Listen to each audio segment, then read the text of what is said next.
بسم اللہ الرحمن الرحیم. السلام علیکم. مختلف حوالوں سے ہم بات کریں گے، جس میں آغاز کریں گے فیصل آباد کے نزدیک واقع یا فیصل آباد کسی جڑاوالا سے آئی خبروں سے کہ جو کہ بہت تشویشناک ہے اس عنوان سے کہ وہاں پر 4 مذہبی عبادت گاہوں کو، 4 گرجا گھروں کو آگ لگا دی گئی، تقریباً 40 مکانات کو آگ لگا دی گئی.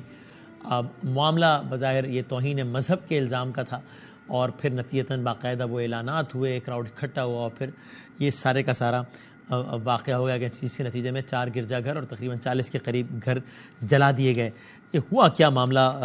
بات کرتے ہیں چیئرمین پاکستان علماء کونسل جناب طاہر اشرفی صاحب کا. میں بہت شکر گزار ہوں کہ ہمارے ساتھ موجود ہیں. طاہر صاحب السلام علیکم. وعلیکم السلام ورحمۃ اللہ. سر بہت شکریہ وقت دینے کا. یہ آپ کی معلومات کے مطابق ظاہر آپ بڑا کردار ادا کرتے ہیں اس طرز کی کسی بھی صورتحال میں اپنا. یہ واقعہ ہوا کیا ہے دراصل طاہر صاحب؟ بسم اللہ الرحمن الرحیم. نحمدہ ونصلی ونسلم علی رسولہ الکریم. بہت ہی افسوسناک ہے اور بہت ہی تشویشناک بھی ہے کہ کچھ قرآن کریم کے اوراق جو ہیں وہ کسی شخص کا نام لکھ کے 2-3 وہ وہاں پھینک دیے گئے، اور وہ شخص بیچارہ مسیحی تھا، اور اس کے بعد بس جس طرح لوگوں میں اشتعال آتا ہے لوگ مشتعل ہو گئے. لیکن میں وسیم بداوی صاحب یہ بات کہنا چاہتا ہوں کہ ہمارے ملک کے اندر اس حوالے سے قوانین موجود ہیں. اگر کوئی شخص توہین مذہب کرے، توہین قرآن کرے، توہین ناموس رسالت کرے، تو اس کے لیے آپ کے پاس عدالت کا رستہ موجود ہے. صحیح. مجھے نہیں سمجھ آتی کہ وہ لوگ جو اس قانون کی، جو توہین ناموس رسالت کا قانون ہے، اس کے باقی رہنے کا مطالبہ بھی کرتے ہیں اور پھر قانون کو ہاتھ میں بھی رکھتے ہیں، تو وہ کیا کر رہے ہیں؟ کیونکہ اس سے تو یہ قانون کمزور ہوتا ہے کہ جب آپ کے پاس قانون موجود ہے تو آپ تھانے نہیں گئے، آپ عدالت نہیں گئے، آپ کچہری نہیں گئے، اور آپ نے جا کے ایک غریب آدمی کا گھر جلا دیا، اور آپ نے جا کے پھر اس کے بعد میں آج آپ سے عرض کروں کہ یہ جو ہماری مسیحی برادری ہے، ان کو نجران کے مسیحیوں کے ساتھ جو رسول اللہ صلی اللہ علیہ وسلم کا معاہدہ ہے، اس میں ان کی عبادت گاہوں اور ان کی عبادت گاہوں کے ساتھ ساتھ جو عبادت گاہوں پہ لگی گھنٹیاں ہیں ان تک کا ذکر ہے، ان کا تحفظ دیا ہے رسول اللہ صلی اللہ علیہ وسلم نے اس معاہدے میں، ان کی جان مال کا، عزت کا، آبرو کا. تو یہ کون سے، میں ہمیشہ کہا کرتا ہوں کہ یہ دہشت و وحشت کے نمائندے تو ہو سکتے ہیں، ان کا دین اسلام سے یا ان کا محمد عربی صلی اللہ علیہ وسلم کے لائے ہوئے دین سے کوئی تعلق نہیں ہے. وسیم بداوی صاحب مسجد نبوی کے اندر جب نجران کے مسیحی بیٹھے تھے تو وہ کھڑے ہو گئے، تو رسول اللہ صلی اللہ علیہ وسلم نے پوچھا کہ آپ کیوں کھڑے ہوئے ہیں؟ تو انہوں نے کہا اس لیے کھڑے ہوئے ہیں کہ ہمیں اپنی عبادت کرنی ہے. تو رسول اللہ صلی اللہ علیہ وسلم نے فرمایا کہ تم میری مسجد میں اپنی عبادت کر لو. کائنات عالم میں بیت اللہ کے بعد سب سے مقدس مقام مسجد نبوی شریف ہے. اگر میرے آقا علیہ الصلوۃ والسلام نے نجران کے مسیحیوں کو وہاں اجازت دی، تو آج یہ چھوٹی چھوٹی باتوں کے اوپر پھر آج جس طرح صلیب کو توڑ رہے تھے، میں سمجھتا ہوں کہ میں بڑا دکھی ہوں، میں غمزدہ ہوں، میں شرمندہ ہوں. میں اپنے ملک کی مسیحی برادری سے اور دنیا بھر کے مسیحیوں سے معافی مانگتا ہوں. کل میں اپنے قرآن کریم کا مقدمہ لڑ رہا تھا کہ میرا قرآن کریم سویڈن میں جلایا گیا. کل میرے ساتھ پاکستان کا مسیحی کھڑا ہو کے کہہ رہا تھا کہ یہ جلانے والا جو ہے یہ شر پسند ہے. آج جب تورات جلی ہے، آج جب انجیل جلی ہے، تو مجھے بتائیے کہ میرا کیس کمزور ہوا ہے یا مضبوط ہوا ہے؟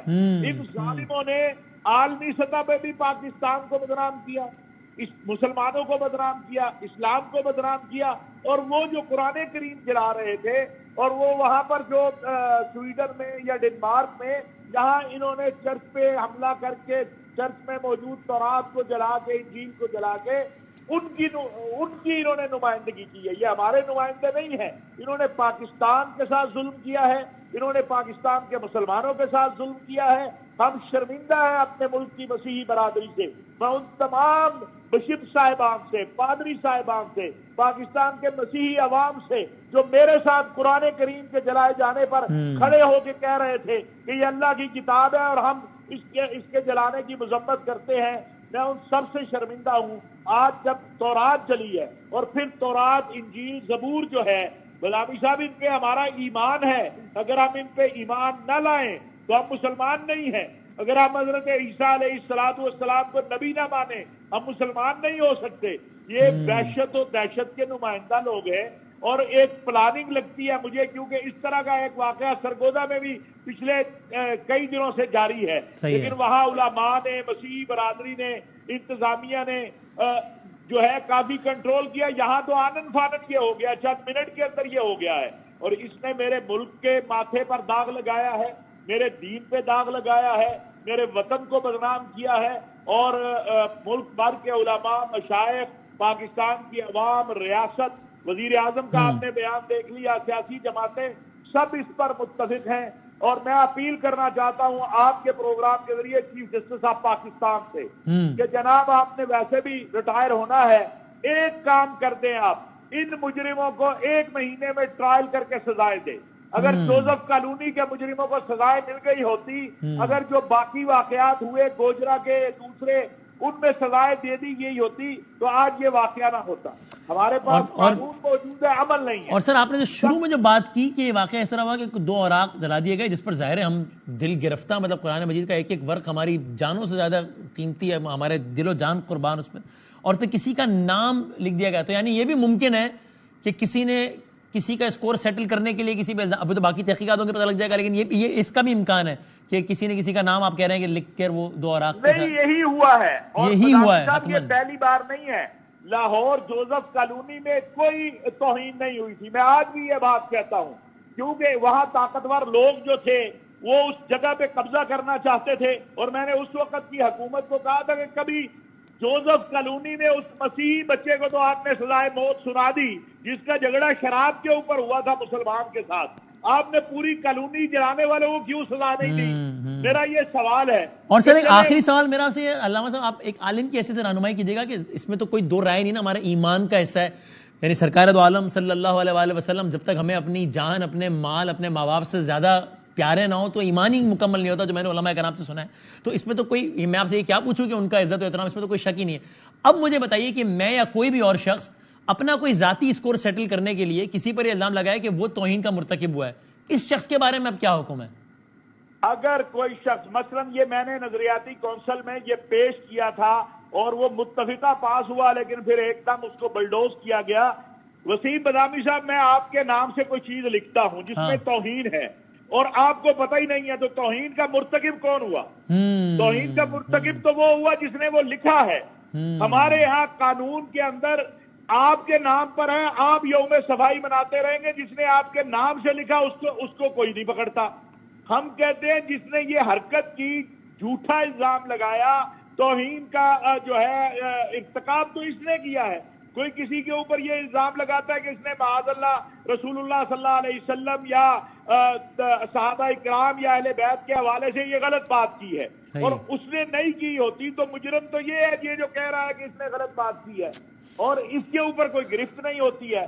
الحمدللہ جب ہم متحدہ علماء بورڈ کا, میں پنجاب کا چیئرمین تھا, ہم نے 114 کیسوں کے فیصلے کیے, آپس میں بیٹھ کے فیصلے کیے. 6 مسیحی لوگوں کو صرف اس لیے لاہور کی نہر سے ایک بندے نے کال کر کے پکڑوا دیا کہ وہ ایک بینر کے اندر گھاس ڈال رہے تھے. جاہل تھے بیچارے, ان کو پتہ ہی نہیں تھا, اور یہ ویڈیو پونا گھنٹہ بناتا رہا. بھئی اگر تو اتنا سچا مسلمان تھا تو تو نے اس بینر پہ وہ جو گند ڈال رہے تھے, تو آدھا گھنٹہ ویڈیو بناتا رہا, تو نے جا کے اس کو پکڑا کیوں نہیں کہ بھئی اس پہ نہ ڈالو. اس طرح کی جو انتقام ہے یا جہالت ہے یا لوگوں کو پھنسانے کا ہے, یہ کیس بند ہو گئے تھے. الحمدللہ متحدہ علماء بورڈ کے پلیٹ فارم سے ہم نے بڑی محنت کی. افسوس ہے کہ اب یہ سلسلہ دوبارہ شروع ہو گیا, لیکن انشاءاللہ یہ ختم ہوگا. اور یہ پاکستان میں رہنے والی ہماری جتنے بھی غیر مسلم اقلیتیں ہیں, ہمارے بھائی ہیں, یہ ان کا تحفظ کرنا ہماری بھی ذمہ داری ہے, ریاست کی بھی ذمہ داری. بہت شکریہ, بہت نوازش جناب طاہر اشرفی صاحب. کوئی بھی ہو, مطلب اس میں آپ جو علامہ صاحب کا اپنے حوالے سے نا, یہ تو بحث ہی چھوڑ دیجئے کہ مطلب مسلمان جو مختلف سیکٹس کے, ان کا کیا معاملہ ہے, تو بحث ہی چھوڑ دیجئے. مسیحوں کے حوالے سے کیا کہا گیا, یہ آپ نے سارا کچھ سن لیا. اور مجھے لگتا ہے جو علامہ صاحب نے بات کی, اس پہ یہی ایک عملاً حل یہی ہے کہ کل کو جب قرآن پاک کی توہین ہو رہی تھی تو ہر مسیحی ساتھ کھڑا ہوا اس معاملے مسلمانوں کے کہ بھائی یہ جو کوئی بھی کر رہا ہے یہ ہم میں سے نہیں ہے, یہ شر پھیلانے والوں میں سے, اور ہم آپ کے ساتھ کھڑے ہیں, وہ مسلمانوں سے. اور اگر کبھی ان کے ساتھ ہی جاتی ہو تو ہم کہیں کہ بھائی یہ جو کوئی بھی کر رہے ہیں ہم میں سے نہیں ہے, ہم آپ کے ساتھ ہیں. اور اللہ کرے کہ ہم ایک ایک ایسے معاشرے کی طرف بڑھ سکیں کہ جو امن و سلامتی کا معاشرہ ہو. بڑھتے ہیں اپنے پروگرام کی دوسری سٹوری کی جانب کہ جہاں پر ابھی آپ دیکھ رہے ہیں کہ ہم آپ سے بات کر رہے ہیں تو نگراں وزیر اعظم تو آ چکے ہیں. نگراں کابینہ کے بس آمد کی خبریں ہیں. کل شام 5 بجے تقریباً حلف اٹھائیں گے نگراں کابینہ اور مختلف ذرائع سے مختلف نام بھی آ رہے ہیں. ذرا موجودہ سیاسی صورتحال پر ہم بات کرتے ہیں. ہمارے ساتھ جناب فیصل کریم کنڈی صاحب جو کہ of course information secretary Pakistan Peoples Party, senior رہنما، گورنمنٹ کے بھی امپورٹنٹ عہدے پہ رہے ظاہر ہے، اور ہمایوں مومن صاحب پاکستان تحریک انصاف کے سینیٹر. میں دونوں کا سر بہت بہت شکر گزار ہوں. فیصل صاحب، اگر آپ مجھے ابتدا میں بتا سکیں کہ یہ نگراں کابینہ ابھی آنے والی ہے، آپ کو یہ لگتا ہے کہ یہ نگراں کابینہ خیبر پختونخوا کی نگراں کابینہ کی طرح تو نہیں ہوگی؟ بسم اللہ الرحمن الرحیم. دیکھیں بدامی صاحب، مجھے پوری امید ہے کہ جو نگراں کابینہ بھی آ رہی ہے جو کل ہم لے رہی ہے وہ ڈیفینیٹلی خیبر پختونخوا کی جو ہے وہ نگراں حکومت کی طرح نہیں ہوگی، کی وزراء کی طرح نہیں ہوگی. وزیر اعظم صاحب جب آئے ہیں کیئر ٹیکر، انہوں نے اپنی مشاورت شروع کی ہے، کل بھی کی ہے، آج بھی کی ہے، اور بہت سے چینلز پہ مختلف کابینہ کے ممبران کے نام آ رہے ہیں کہ یہ ہیں. تو میجورٹی ایسے لگ رہے ہیں کہ وہ پولیٹیکل پارٹیز کی انفلیشن نہیں ہے. تو میں سمجھتا ہوں کہ ایک ایسی کابینہ ہوگی، ایک نیوٹرل کابینہ ہوگی جو کہ ایک نیوٹرلٹی دکھائے گی. اور اس طریقے سے ہم سوچتے ہیں کہ الیکشن ہو تو وہ الیکشن کنڈکٹ کرانے میں جو الیکشن کمیشن ہے ان کو فورس کرے گی اور فری اینڈ فیئر الیکشن کرانے میں ان کے دار. صحیح ہے. اچھا ذرا فیض صاحب کی آڈیو پہ شارٹ کر لیں. میں ہمایوں صاحب سے آپ سے، ہمایوں صاحب سر بطور پارٹی آپ کا کیا موقف ہے؟ کہ ٹھیک ہے اگرچہ اس مشاورتی عمل میں آپ کو شامل نہیں کیا گیا، لیکن آپ مطمئن تو ہیں ان نام اس نام سے نا؟ پہلے تو یہ بتائیے گا وزیر اعظم کے نام سے نگراں آفیشیل پارٹی سٹیٹمنٹ کیا ہے؟ شکریہ بداوی صاحب. اس طرح ہے کہ دیکھیے جیسے آپ نے کہا کہ Pakistan Tehreek Insaf was not a part of any discussion کہ بھائی کون نگراں آئے گا یا نہیں آئے گا. تو ہمارے اس لحاظ سے کوئی سچ تحفظات ہیں یا نہیں ہے اس سے فرق نہیں پڑتا. ہاں ہمیں کسی حد تک جو پرائم منسٹر کا جو نام آیا ہے کاکڑ صاحب کا، تو ہمیں ایک اعتماد ہے کہ یہ آدمی پڑھا لکھا ہے. اس آدمی کے بعض بڑے انلائٹن ویوز ہیں اور انہوں نے سینٹ میں بہت ساری تقریریں ایسی کی ہیں کہ جو ان کا مائنڈ سیٹ بتاتا ہے کہ وہ ایکوالٹی پہ بلیو کرتے ہیں. اور سر جب آپ یہ کہتے ہیں کہ قریشی صاحب نے کہا کہ ہم سے تو مشاورت نہیں ہوئی لیکن لگتا ہے ایسا ہے کہ پیپلز پارٹی اور نون کی بھی چوائس کا بندہ نہیں آ سکا، آفیشیل سٹیٹمنٹ ہے نا قریشی صاحب کا، تو آپ کیا کہہ رہے ہیں؟ کس کی مرضی کا بندہ آ گیا ہے پھر؟ نہیں دیکھیں وہ تو ان لوگوں نے خود کہا ہے، اس میں قریشی صاحب نے کیا کہنا ہے، کسی نے کیا کہنا ہے. وہ جب خود کہہ رہے ہیں کہ جی یہ بڑوں نے فیصلے کیے ہیں، تو جب بڑوں نے فیصلے کیے تو ساری چیزیں، کیونکہ شروع میں کون کہہ رہا ہے کہ بڑوں نے فیصلے کیے ہیں؟ کس نے کہا یہ راجہ صاحب نے کیا، جو اپوزیشن لیڈر ہیں، جو میاں شہباز شریف کے بغل بچے ہیں، انہوں نے کہا. وہ کہہ رہے ہیں یہ نام تو میں نے دیا تھا، اس میں ہماری مشاورت ہوئی، تو آگے کا پروسیس کہہ رہے ہیں کہ اب اسٹیبلشمنٹ جانے اور وزیر اعلیٰ جانے، لیکن نام کے حد تک تو وہ نہیں کہہ رہے کہ بڑوں نے فیصلہ کیا. دیکھیں جی میں آپ کو ایک بات بتاتا ہوں، یہ زیادہ مشکل کام ہے کسی کے نام کو تجویز کرنا، اور وہ کہتے ہیں نا کہ it is higher than his pay grade. Okay, so if that is the case, دماغ کو کم از کم مجھے نہیں سمجھ. Correct. So if that is the case, you appreciate the fact that the caretaker prime minister is not the nominee of opposition leader and the former prime minister, but is nominee of someone else. تو یہ اچھی بات ہے. You appreciate. Actually, on the contrary, میں اس بات کو appreciate نہیں کرتا ہوں. Choice could be a good choice. میں اس بات کو appreciate اس لیے نہیں کرتا ہوں کہ میں یہ سمجھتا ہوں کہ political process should be done by the political people. Which in this case were followed, you think? People make mistakes. Correct. صحیح ہے. دیکھیں اب مجھے نہیں پتا دلوں کا حال کیا ہے، سچ میں کیا ہوا تھا، لیکن بظاہر ان کے اپنے لوگ کہتے ہیں کہ ہم سے مشاورت نہیں کی تھی. ان کے اپنے لوگوں نے بھی، مطلب ایک نے تو پرائم منسٹر صاحب کو، جو جا چکے prime minister, ex prime minister, ان کو بھی خط لکھ دیا تھا کہ یہ بینگل صاحب نے کہ بھئی یہ آپ نے کیا کر دیا، فلانا کیا کر دیا. سو اٹ لکس کہ جیسے ان کے اپنے بھی اتحادی جو ہے نا وہ they were not taken on board. اب اس قسم کی چیزیں جب آتی ہیں نا، جب آپ آن بورڈ نہیں ہوتے اور بعض چیزیں ایسے نام آ جاتے ہیں بالکل آخری وقت میں ہیں، تو اس کا صرف مطلب وی کین اونلی پرزیوم، اس میں ریالٹی شاید نہ ہو، ہم پرزمپشن کر رہے ہیں کہ شاید یہ چیز بتائی گئی تھی. لیکن ہم اس چیز کو یہ سوچ رہے ہیں، ہم کہہ رہے ہیں کہ انشاءاللہ تعالی امید یہ ہے کہ یہ کیئر ٹیکر گورنمنٹ دو کام کرے گی. ایک، آئین کے تحت 90 ڈیز کے اندر الیکشن ضرور کروائے گی. Number 2، free and fair elections. Noted. مجھے ذرا کنڈی صاحب سے پوچھنے دیں، یہ 90 ڈیز یہ 2 پوائنٹس آگے میں آپ سے اسی پہ فالو اپ کوشچن کرتا ہوں سر. آ کے کنڈی صاحب، سر پہلے کیٹاگوریکل الفاظ میں اس کا جواب دے کے تو یہ تو مسئلہ حل کرے نا. بھائی آپ یہ کہہ رہے ہیں نا کنڈی صاحب کہ اس چوائس پہ، کاکڑ صاحب کی چوائس پہ، یہ پولیٹیشنز کی چوائس ہے، یہ نام کہیں اور سے نہیں آیا ہے. کنڈی صاحب جی بالکل، میں اس پہ انڈورس کرتا ہوں کہ یہ ہماری چوائس تھی جو لیڈر آف دی ہاؤس اور اپوزیشن نے فیصلہ کیا تھا. اور ڈاکٹر صاحب جو بات کر رہے ہیں معین صاحب، وہ یہ کہہ رہے ہیں کہ ایک لیٹر لکھا. آپ مجھے بتائیں، اب ڈاکٹر صاحب بھی پٹھان ہے، روایت ہماری طرف ہوتے ہیں کہ جب آپ اپنے اختیار کسی کو دیتے ہیں فیصلے کا، اور جب وہ فیصلہ کرتے ہیں، وہ کیا وہ اچھا کرتے ہیں یا برا کرتے ہیں، آپ اس فیصلے کو انڈورس کرتے ہیں. جب پی ڈی ایم کی جماعتوں نے اختیار دے دیا تھا وزیر اعظم صاحب کو کہ آپ فیصلہ کریں نگراں وزیر اعظم کا، تو پھر وزیر اعظم صاحب نے کرنا تھا. پھر تو یہ تو نہیں تھا کہ جی ہم دوبارہ پوچھیں کہ آپ کے اوپر یہ جرمانہ، جیسے فیصلے ہوتے ہیں کہ آپ کے اوپر یہ جرمانہ لگے گا، آپ منظور کرتے ہیں یا نہیں.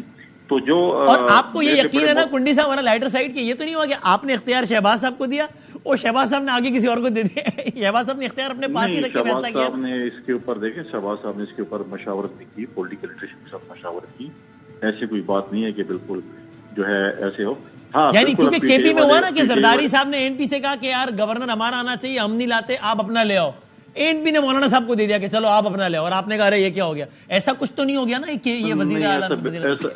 ایسا بالکل نہیں ہوا. اور اگر پی ٹی آئی سے مشاورت نہیں ہوئی تو یہ تو اپوزیشن جانے اور پی ٹی آئی جانے، کیونکہ اپوزیشن جماعتوں کا لیڈر آف دی اپوزیشن کہا تھا کہ اپوزیشن جماعتوں کے ساتھ مشاورت کرتے.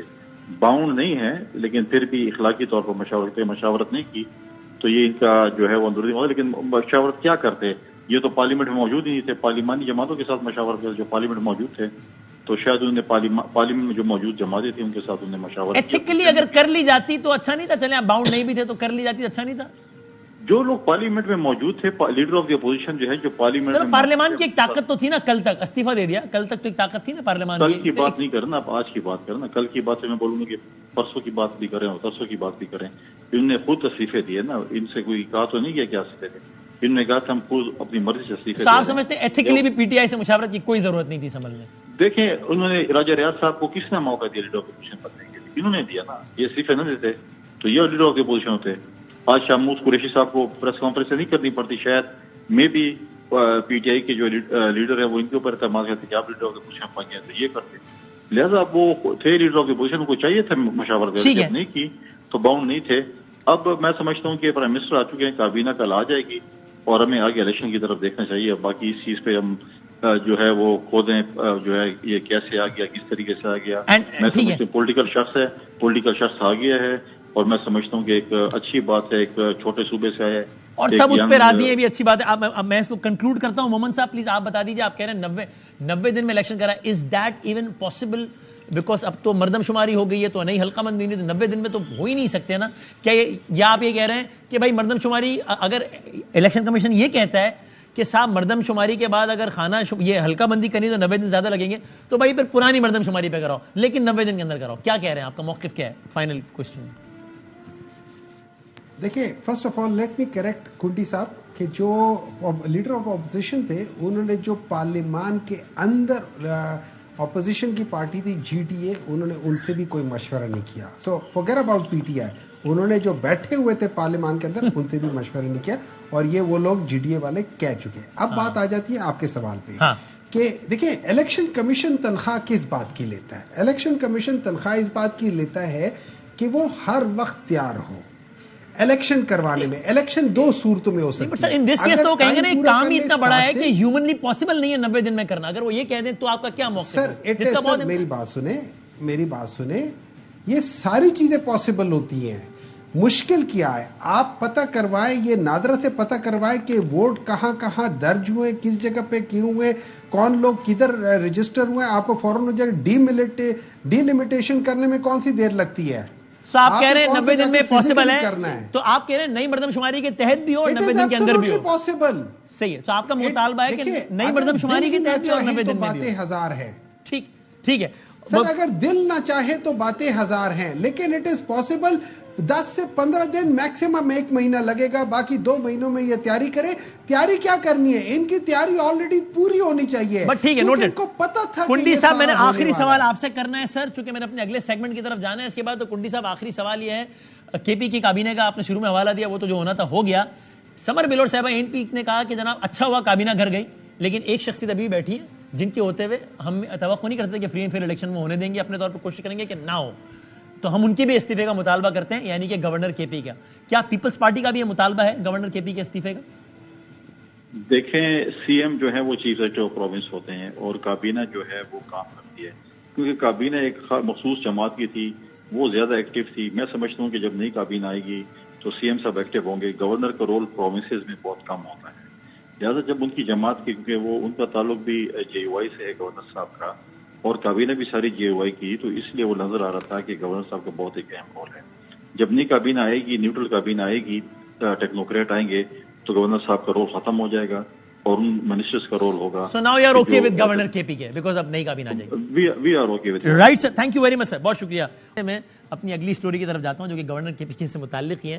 عزت مآب گورنر ہمارے ساتھ موجود ہیں, کے پی کے گورنر ہمارے ساتھ ہیں, تاکہ ہم ذرا ان سے جان سکیں, حاجی غلام علی صاحب سے جو گورنر کے پی کے ہیں, کہ وہ اس ساری صورتحال میں کیا سمجھتے ہیں. ان نٹ شل آپ جانتے ہیں, حاجی غلام علی صاحب سے پوچھتے ہیں کہ کیا ہوا ہے. کے پی کے کی کابینہ تھی, ہمارے شو میں پہلی مرتبہ بات ہوئی کہ ایک پارٹی نے کہا میرے 3 بندے ہیں, اگلے نے کہا میرے 3 ہیں, اگلے نے کہا 10 ہے. پھر ہم نے کہا کہ بھائی یہ کیا ہو رہا ہے, یہ کوئی نگراں کابینہ ہے یا بی ڈی ایم کی گورنمنٹ چل رہی ہے. الٹیمیٹلی کابینہ کو استعفیٰ, پوری کابینہ کو گھر جانا پڑا, یا استعفیٰ لے لی, مجبور کر دیا گھر جانے پہ کہ آپ کی تو سیاسی وابستگی ہے. اور گورنر کے پی کے پر اعتراض سے معاملہ شروع ہوا تھا, جب سب نے کہا تھا کہ یہ ان کی ایفیلیشن مولانا صاحب سے ہے, کیبنٹ میں مولانا صاحب کے لوگ بیٹھے ہیں اور مل کے سارا یہ صوبہ چلا رہے ہیں. گورنر صاحب السلام علیکم. وعلیکم السلام. بادامی صاحب کے علیہ سر بہت نوازش, آپ کا وقت دینے کا بہت شکریہ. پہلے تو بتائیں کابینہ چلی گئی گھر, یہ اچھا ہوا یا برا ہوا کے پی کے کی, آپ کی صوبے کی؟ دیکھیں, یہ تو وزیر اعلیٰ کا اختیار تھا, اور میرے خیال میں آپ ہی کے پروگرام میں یہ پودے ابلنے لگے اور پھر یہ چیز ہو گیا. لیکن دیکھیں اس آپ کیا کہہ رہے ہیں, پروگرام 11 تھا, ایک حکومت کھا گیا, آپ یہ کہہ رہے ہیں مطلب ہمارا پروگرام؟ نہیں, میں یہ کہنا چاہتا ہوں نا, یہ اقتدار, یہ چیزیں آنی جانی چیز ہے. اس وقت ہمیں یہ سوچنا ہے کہ ملک کی معاشی سیاسی صورتحال کیا ہے, پھر خصوصاً ہمارے صوبے کی سیاسی معاشی اور انتظامی جو امن و امان کی صورتحال ہے وہ کیا ہے. ٹھیک ہے, انہوں نے کہہ دیا, وزیر اعلیٰ کا ثوابدید تھا, انہوں نے کیبنٹ بنایا, اور پھر کیبنٹ کو انہوں نے بلایا تو دیکھو انہوں نے اسی وقت استعفیٰ سب نے دے دی. تو حاجی صاحب اس سے ایک بات تو ثابت ہوئی نا کہ اس کا مطلب الزام درست تھا نا, بات میں کچھ نہ کچھ سچائی تھی کہ سیاسی لوگ تھے, ورنہ پوری کابینہ کیسے کر جاتی ہے. وہ کہتے ہیں یار ایسا تو پاکستان کی تاریخ میں کبھی نہیں ہوا کہ پوری نگراں کابینہ کر چلی جائے. نہیں, بادامی صاحب دیکھیں, ایسے نہیں ہے. مرکز میں جو کابینہ بن گئی, کیا وہ سیاسی نہیں تھی؟ ابھی تو بنی نہیں ہے نا, مرکز میں کہاں بنی ہے, کل حلف اٹھائے گی. نہیں, یہ جو پرائم منسٹر صاحب آ گئے محترم, جو نام آ رہے ہیں پارٹی کے ہیڈ کے نام آ رہے ہیں, ٹھیک ہے, اچھی ہے. میں ابھی بھی کہتا ہوں کہ اس صورتحال میں سیاسی لوگ نہیں ہوں گے تو عوام کا جو رابطہ ہے وہ نہیں ہوگا, اور ٹیکنوکریٹ کا کسی فرد کے ساتھ رابطہ نہیں ہوتا. اب جلوس نکلتے لوگ جس پارٹی کے بھی ہیں ان کے گھروں کے جاتے ہیں, تو وہی لوگ آئیں گے. نگراں کابینہ تو ہونی نیوٹرل چاہیے نا, کیونکہ اس نے الیکشن کرا کے اصل نمائندوں کے حوالے کرنا ہوتا ہے. نگراں کابینہ عوام کی نمائندہ ہوتی ہے. اچھا ہوا, دیکھو ہم کہتے ہیں یہ اچھا ہوا, وزیر اعلیٰ کا ثوابدید ہے, انشاءاللہ 1-2 روز میں وہ بنا دے گا, ہمارا آئینی رول لیکن یہ سارا جھگڑا تو شروع یہ تو ہوا یہ نا گورنر صاحب اس کی ہسٹری بڑی دلچسپ ہے نا. سارا جھگڑا شروع یہاں سے ہوا کہ سب نے کہا کہ گورنر کے پی کے آپ سے شروع ہوا. ہاں وہی ہوا یہ کہ سب نے کہا کہ گورنر کے پی کے جو ہے نا وہ مولانا صاحب کی پارٹی کو فیور کر رہے ہیں, مولانا صاحب کے رشتے دار ہیں وہ. ہم نے کیا اس پہ پروگرام, اس میں ہم نے ساری پارٹیوں کو بلا لیا. اس میں ساری پارٹی کے لوگوں نے کہا کہ ہمارے 3 لوگ ہیں کابینہ میں, ہمارے 4 ہیں, ہمارے 5 ہیں. پھر الزام لگ گیا کہ بھائی یہ تو سارے سیاسی لوگ ہیں, خود مان رہے ہیں کہ ہمارے لوگ بیٹھے. کابینہ چلی گئی گھر. جھگڑا تو آپ پر اعتراض سے شروع ہوا تھا, وہ سارے کا سارا مسئلہ کہیں اور ہی چلا گیا. تو اب ANP کی سمر بلوچ صاحبہ کہتی ہے کہ ہماری پارٹی کا مطالبہ ہے کہ گورنر صاحب بھی ریزائن کریں. اصل پرابلم تو یہاں سے شروع ہوئی تھی. دیکھو ان کو آئین اسٹڈی کرنا چاہیے, گورنر کا رول اسٹڈی کرنا چاہیے کہ گورنر کا اختیارات کیا ہے. کیا جب اس جگہ پہ شاہ فرمان صاحب بیٹھے تھے میرے چیئر پر اور محمود خان صاحب وزیر اعلیٰ تھے اور محترم عمران خان صاحب وزیر اعظم تھے, تو کیا یہ پورا پشاور ہم نے نہیں جیتا تھا؟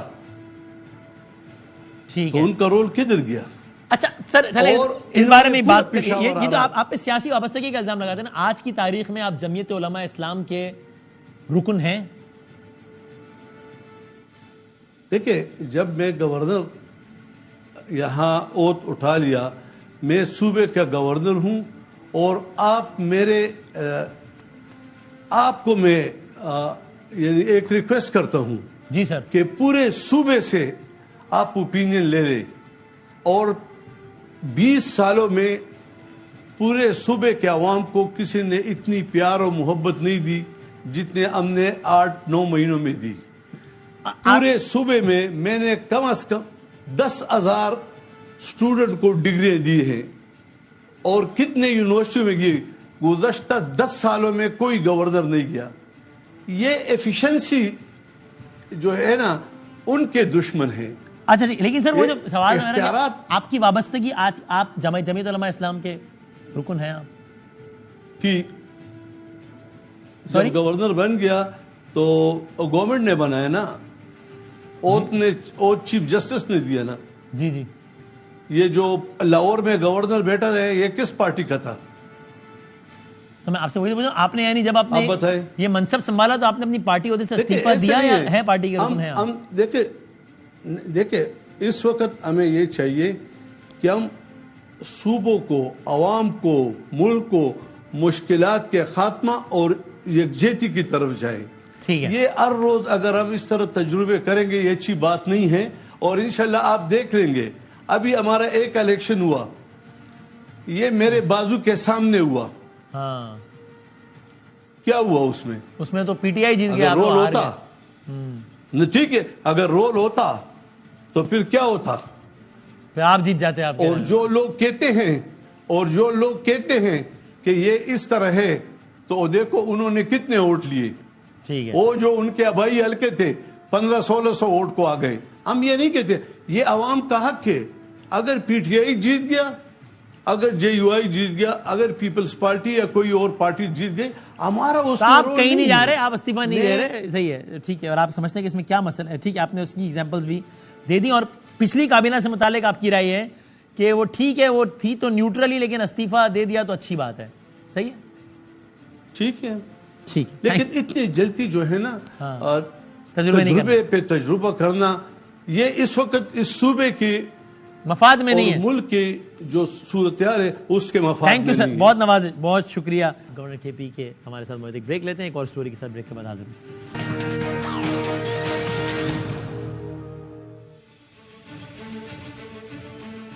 پرائم آپ کو پھر خوش آمدید کہتے ہیں. پاکستان کی کرکٹ کا ایک اور بڑا نام جو کہ ان دنوں ایک اور حوالے سے بھی جو کہ جانے جاتے ہیں, جناب وہاب ریاض صاحب نے آج اپنی ریٹائرمنٹ کا اعلان کیا. بہت سارے اعزازات ان کے نام ہیں اور انٹرنیشنل کریئر میں پاکستان کا نام مختلف حوالوں سے روشن کیا. کئی سپیلز ہیں جو کہ ان کے یادگار ہیں, کیا کہنا ہے.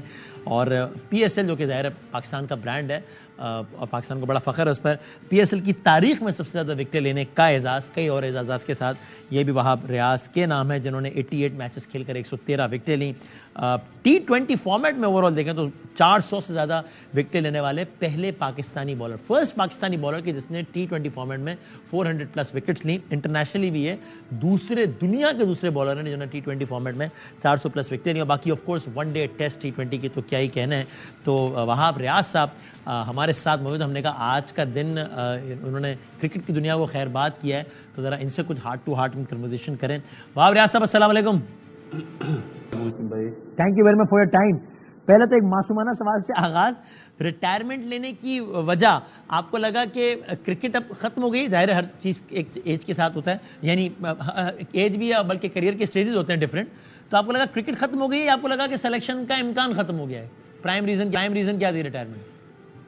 نہیں, میرا نہیں خیال کہ کرکٹ ختم ہو گئی ہے اور age has never been the issue, لیکن آئی بلیو کہ ایک وقت آتا ہے جدھر یو ریئلائز کہ پاکستان کھیل سکتے ہو آپ یا نہیں کھیل سکتے. صحیح ہے. I think Pakistan bowling is in a safe hand, اور میں یہ پہلے ہی 2 سال پہلے یہ چیز اناؤنس کر چکا تھا کہ 2023 کا ورلڈ کپ جو ہوگا وہ میرا آخری ورلڈ کپ ہوگا اور اس کے بعد میں ریٹائرمنٹ لے لوں گا.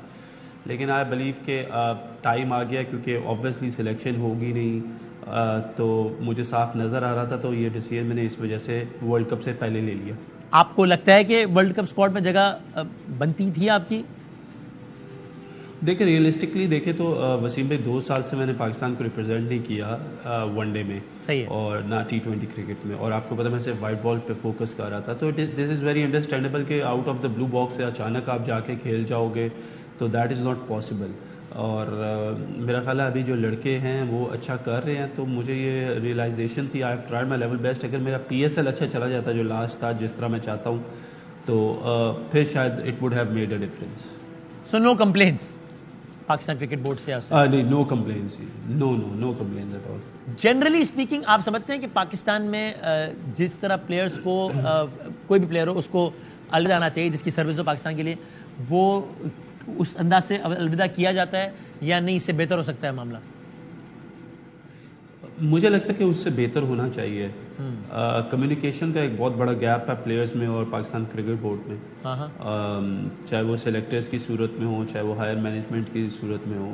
اور آئی تھنک یہ ایک پلیئر کا حق ہے کہ جس نے اتنا زیادہ سرو کیا ہو پاکستان کو, اس کو جو ہے وہ ایک اچھا فیئرویل دینا چاہیے اور ایک اچھے طریقے سے اس کو الوداع کرنا چاہیے, کیونکہ پلیئرز کی وجہ سے سب کچھ ہوتا ہے. میرے کیس میں تو یہ نہیں ہوا, بٹ آئی ووڈ لو کہ آنے والے وقتوں میں ہم دیکھیں کہ جتنے بھی ہمارے پلیئرز ہیں اگر وہ ریٹائرمنٹ لیتے ہیں یا ان کا ٹائم ختم ہو جاتا ہے یا PCB کے پلانز میں نہیں, تو ان کو کلیئرلی بتا کے فیئر ویل ضرور دینا چاہیے. اور دنیا کے دیگر ممالک میں پریکٹس ہوتی ہے, پاکستان میں ذرا آڈ ون آؤٹ ہے. ایگزیکٹلی دیکھیں پاکستان میں کبھی بھی یہ رہا نہیں میں کہوں گا, کیونکہ اگر آپ دیکھیں گے وسیم اکرم کو دیکھیں گے, آپ وقار یونس کو دیکھیں گے, عمران خان کو دیکھیں گے, تو یہ لوگ بھی ریٹائرمنٹ لے نہیں پائے. اتنے بڑے لیجنڈس ہیں یہ گیم کے, بٹ ان کو بھی فیئرویل میچز نہیں دیے گئے. I think the only person who got was Inzi بھائی. لیکن میرا خیال ہے کہ اس چیز کی ایک عادت ڈالنی چاہیے, کیونکہ کوئی بھی پلیئر ہو اس نے اپنی لائف سیکریفائز کی ہوتی ہے آپ کے لیے. صحیح ہے. تو ویسے ابھی آج کے دن ہے تو میں ذرا ایک کوئک راؤنڈ آف کوشچنس آپ سے کروں. آپ نے اپنے کریئر کے اگر آپ پیچھے دیکھتے ہیں تو کون سا کپتان جس کی کیپٹنشپ میں کھیلنے میں آپ نے سب سے زیادہ انجوائے کیا پاکستان میں؟ میں نے پہلے بھی بتایا کہ مجھے سرفراز کی کیپٹنسی میں بہت زیادہ مزہ آیا. اس کی وجہ یہ ہے کہ سرفراز میرا بہت اچھا دوست بھی تھا. میں نے شاہد بھائی کے انڈر, مصباح بھائی کے انڈر, ملک صاحب کے انڈر میں کھیلا ہوں, اور یہ سارے ایکولی اچھے کپتان تھے. سلمان بٹ جن کی کپتانی میں میں نے ڈیبیو کیا, بٹ آئی بلیو کہ سرفراز کے ساتھ مجھے ذرا زیادہ مزہ آیا. ہر کپتان جو تھا جو پاکستان کا تھا وہ اچھا کپتان تھا, لیکن آئی ہیڈ سم آپ کہہ سکتے کنیکشن ذرا اچھا تھا سرفراز سے, تو much more easier for me. And also آج جب آپ اس کریئر میں پیچھے مڑ کے دیکھتے ہیں جس طرح آپ نے یہ بورڈ اور پلیئر کے ریلیشن شپ کی یا فیئرویل کے حوالے سے بات کی, تو آپ کو لگتا ہے ڈریسنگ روم جس کی باتیں بہت آتی ہیں اس کا ماحول بھی نسبتاً بہتر ہو سکتا ہے ود سینئر جونیئر ریلیشن شپ اور یہ سارا معاملہ, یا ٹھیک ہے؟ دیکھیں میں آپ کو ایک بات بتاؤں کہ ہم نے اپنے دور میں جب کھیلا تھا تو شاہد آفریدی, شعیب ملک, مصباح بھائی وغیرہ کھیل رہے تھے. صحیح ہے جی, جب میں نے ڈیبیو کیا, اور they were the most senior players, and I think they were very humble players. مجھے نہیں لگتا کہ کبھی بھی اس چیز میں کوئی ایشو ہم نے دیکھا اپنے ٹائم سے کہ یار سینئر جونیئر کو تنگ کر رہا ہے یا ڈرا رہا ہے یا اس کو کسی طریقے سے وہ انسلٹ کر رہا ہے. میرا خیال ہے کہ ایک بڑا اچھا اور بڑا ہیلدی کنیکشن رہا ہمارا تھرو آؤٹ. تو ڈریسنگ روم کا انوائرمنٹ تو اچھا رہتا ہی ہے. آئی تھنک کہ چیزوں کو مینیج بہتر طریقے سے کیا جا سکتا ہے. آلرائٹ. وہاب ریاض کو یعنی کس بولر کو بول کرانے میں آپ کے کریئر میں سب سے زیادہ ذرا خوف آیا کہ یار یہ دیکھ لیں کہ کس بیٹسمین کو کس بیٹسمین کو بول کراتے تھے؟ مجھے جو سب سے زیادہ مشکل بیٹسمین لگتا تھا وہ اے بی ڈی ویلیئرز لگتا تھا. اور I have always praised Virat Kohli کہ اس کو بھی بالنگ کرنا بہت مشکل تھا. صحیح ہے. وہاب ریاض کے خیال میں اس کی کرکٹ کی سب سے بڑی اچیومنٹ یہ اس پورے ٹینیور کے دوران؟ کسی بھی اچیومنٹ کو آئی ڈونٹ نو کہ کس طریقے سے اس کو میں ڈسکرائب کروں, بٹ آئی بلیو کہ جو ٹرننگ پوائنٹ تھا میرے کیریئر کا وہ 2011 کا ورلڈ کپ تھا, سیمی فائنل جو اگینسٹ انڈیا تھا موہالی. اور بگیسٹ ریگریٹ اگر میں آپ سے پوچھوں؟ ریگریٹ اگر بگیسٹ ریگریٹ میں کہوں گا تو 2017 کی چیمپئنز ٹرافی کا میں حصہ تھا, لیکن پہلی میچ میں انفٹ ہو گیا تھا اور ٹیم سے مجھے باہر ہو گیا تھا انجری کی وجہ سے. میں رومان رئیس نے مجھے ریپلیس کیا تھا. اور وہ جو ٹورنامنٹ پاکستان جیتا تھا, کیونکہ کوئی بھی پلیئر ہو وہ چاہتا کہ پاکستان کی ٹرافی اٹھائے, اور اسپیسیفکلی ورلڈ کپ ہو گیا یا چیمپئنز ٹرافی ہو گئی تو وہ بہت ایک امپورٹنٹ رول پلے کرتا ہے آپ کے کیریئر میں. صحیح ہے. اور اگر میں کہوں سب سے زیادہ ان پلیزنٹ مومنٹ جس کو آپ کہیں یار یہ نہ ہوتا تو ذرا بہتر ہی ہوتا ہے, یار یہ عجیب ہی ہو گیا معاملہ؟ اس طرح کے بہت آئے میرے کیریئر میں نہیں اگر آپ سے ایک پوچھوں کوئی بھی جو ہائی لائٹ ہو کہ یار یہ کیا یار. دیکھیں ورلڈ کپ تو جب میں کھیلا ہوں تھرو آؤٹ تو 3-4 ورلڈ کپس تو میں کھیلا ہوں پاکستان کے لیے, بٹ آئی بلیو کہ مجھے ایسا لگا کہ 2014 کا جو T20 ورلڈ کپ تھا اس میں میری پرفارمنسز بڑی تھی ڈومیسٹک کرکٹ میں, لیکن مجھے اس کے لیے سلیکٹ نہیں کیا گیا تھا. تو آئی تھاٹ کہ وہ میرے ساتھ تھوڑا سا ناانصافی ہے. اور اس میں آپ who do you hold responsible for that? کسی کوئی بھی رسپانسبل نہیں. آبویسلی اس وقت سلیکٹرز نے سلیکٹ نہیں کیا, کپتان کی گڈ بکس میں نہیں تھا. یعنی میٹر کرتا ہے کپتان کی گڈ بکس میں ہونا ہے پرفارمنس کے ساتھ ساتھ؟ obviously it does matter. It is a reality. کہیں نہ کہیں سارے players it is a reality, کہیں نہ کہیں آپ کو سپورٹ بھی ملتی ہے, کہیں نہ کہیں اگر آپ فیوریٹ نہیں ہوتے تو اس کا ڈس ایڈوانٹیج بھی ہوتا ہے, بٹ یہ تو تھرو آؤٹ چلتا رہتا ہے. صحیح. اور آپ سمجھتے ہیں ابھی ہم ورلڈ کپ کھیلنے جائیں گے انڈیا, صحیح ہے, صحیح فیصلہ ہے, جانا چاہیے؟ میں ایشیا کپ کے حوالے سے کہہ رہا ہوں کہ وہ نہیں آئے, لیکن ٹھیک فیصلہ ہے آپ کے خیال میں؟ دیکھیے وسیم بھائی, ورلڈ کپ ورلڈ کا سٹیج ہے صحیح, اور ورلڈ چیمپئنز مینز اے لاٹ. ہم آج تک 1992 کے ورلڈ کپ کو نہیں بھولے, صحیح, ہم ہمیشہ اس کی بات کرتے ہیں. تو میرا خیال ہے کہ ورلڈ کپ کھیلنے کے لیے تو ضرور جانا چاہیے. صحیح ہے. آپ نے 92 کے ورلڈ کپ کو نہیں بھولے, وہ آپ نے دیکھا پی سی بی کی ابھی ڈاکیومنٹری آئی اس میں وہ 92 کے ورلڈ کپ کی بات کرتے ہیں, کپتان کو بھول گئے, عمران خان کو. آپ کو لگتا ہے کہ مطلب یہ تو سرپرائز؟ مجھے بھی آج ہی پتہ چلا, آنیسٹلی مجھے آج ہی پتہ چلا اس بارے میں, but I am very much surprised. مطلب بنتا تھا نا, یعنی ٹھیک ہے باقی جو بھی اختلاف ہو سکتا ہے, لیکن یہ تو who can take this credit from? سر دیکھیں کرکٹ کی اگر آپ بات کریں گے نا تو اس میں جو سروسز ہیں عمران خان صاحب کی ان کو نہیں بھلایا جا سکتا. اور سیاست کی بات کریں تو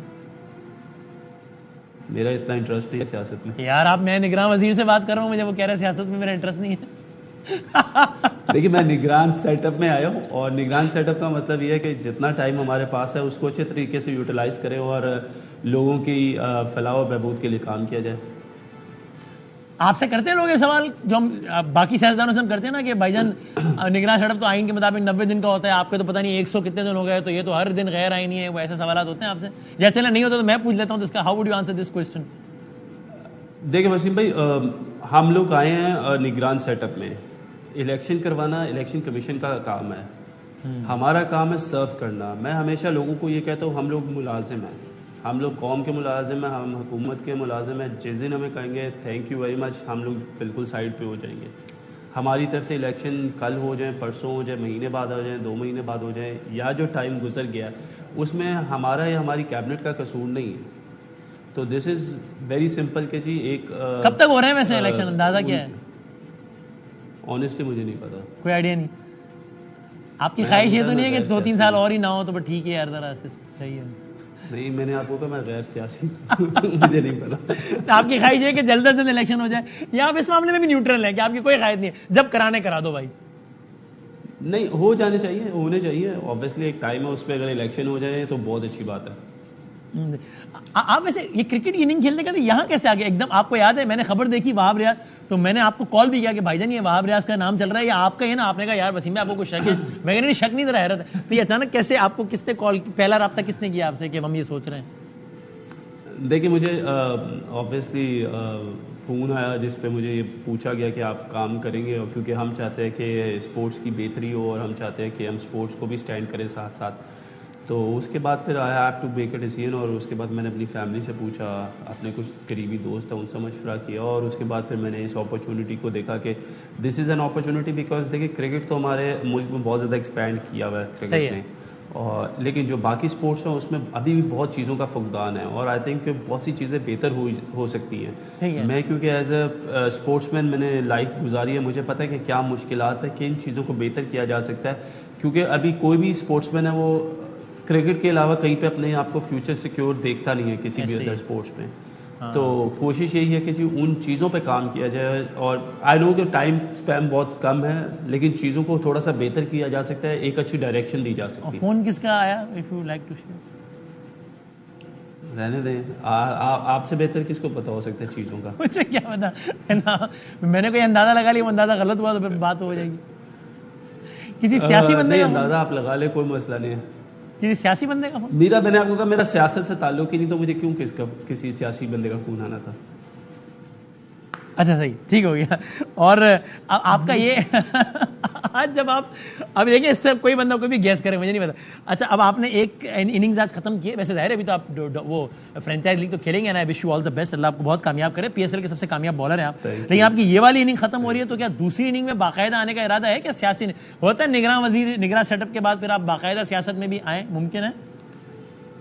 نہیں وسیم بھائی, ٹو بی ویری آنیسٹ میرا کوئی ایسا ہی سوچ نہیں رکھتا میں, اچھا نہ ایسا کوئی ارادہ رکھتا ہوں میں. اور آئی تھنک یہ بھی ایک اپرچونیٹی تھی 2-3 مہینے کے لیے. انفارچونیٹلی چیزیں ابھی اس طریقے سے نہیں ہوئی, لیکن دیکھیں میں کوئی ایسا ارادہ نہیں رکھتا. آئی بلیو کہ کرکٹ کی دنیا میں ایک اپنی انجوائے کی ہے, لائف گزاری ہے, تو آئی تھنک کہ ان چیزوں میں ابھی بھی اسکوپ ہے. اب تو آپ دیکھیں دنیا میں کافی زیادہ لیگز وغیرہ ہو رہی ہیں, تو ان کو ٹارگٹ کلیئر اباؤٹ اٹ کہ politics is not your cup of T, آپ کا کوئی انٹرسٹ بھی نہیں آپ کا. اینڈ سر آخری میرا بہت بالکل صحیح یہی ہے. اور آخری سوال یہ کہ آپ نے پھر یہ نہیں سوچا کہ بھائی اس سیٹ اپ سے تو وہ خان صاحب کے بڑے اعتراضات ہیں, تو عمران بھائی ناراض نہ ہو جائیں کہ یار تم مطلب آپ کرکٹر ہو, تم یہ کیا کس سیٹ اپ میں چلے گئے, یہ طرح تھا آپ کو؟ دیکھیں میں ہمیشہ ایک بات کہتا ہوں کہ میں اس چیز پہ بلیو کرتا ہوں کہ جو بھی آپ ڈیسیژن لیتے ہیں وہ آپ اپنی سوچ کے مطابق لیتے ہیں, اور مجھے ایسا لگتا ہے کہ جو میں نے ڈیسیژن لیا, آئی ہیو میڈ دا